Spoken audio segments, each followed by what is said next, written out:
প্রত্যেকটি উপজেলা এবং জেলাতে রাজনৈতিক প্রশিক্ষণ এটা খুব জরুরি করতে হবে, এটাকে কম্পালসারি করতে হবে।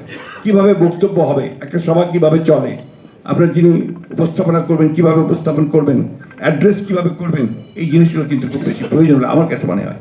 এই যে একটা প্রবণতা চালু হয়েছে, আমি টুকু সাহেবের দৃষ্টি আকর্ষণ করবো, আমাদের আজকে যিনি এখানে প্রচার সম্পাদক আছেন, প্রত্যেকের নাম বলতে হবে, যারা উপস্থিত আছেন তাদের নাম বলতে হবে। এটার কোনো অর্থ হয় না, এটা অর্থহীন একটা ব্যাপার, সময় উৎক্ষেপণ করা ছাড়া আর কোনো কাজ নাই।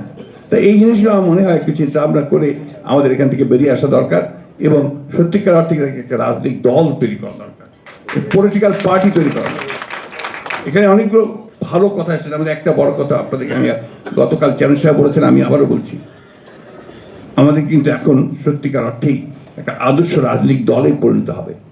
এখন কিন্তু যে প্রতিযোগিতা চলছে, এই প্রতিযোগিতা কিন্তু স্লোগান দেওয়ার প্রতিযোগিতা নয়, মেধার এবং বুদ্ধির প্রতিযোগিতা।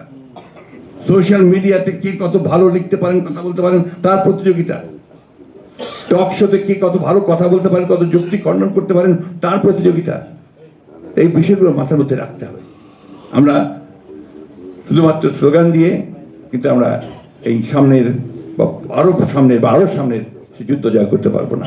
আরেকটি কথা যেটা আমি আগে বলছি, এখনো বলছি, যে আমাদেরকে রিক্রুটমেন্টটা যদি ভবিষ্যতে যখন আমরা করব, নতুন সদস্য নেব, তখন যেন আমরা ভালো দেখে, ভালো মানুষ দেখে, ভালো মেধাবী লোককে দলের মধ্যে নিয়ে এসে দল শক্তিশালী হবে, সমৃদ্ধ হবে। ধন্যবাদ সকলকে। আমি বক্তব্য পারবো না আজকে, যেহেতু আমার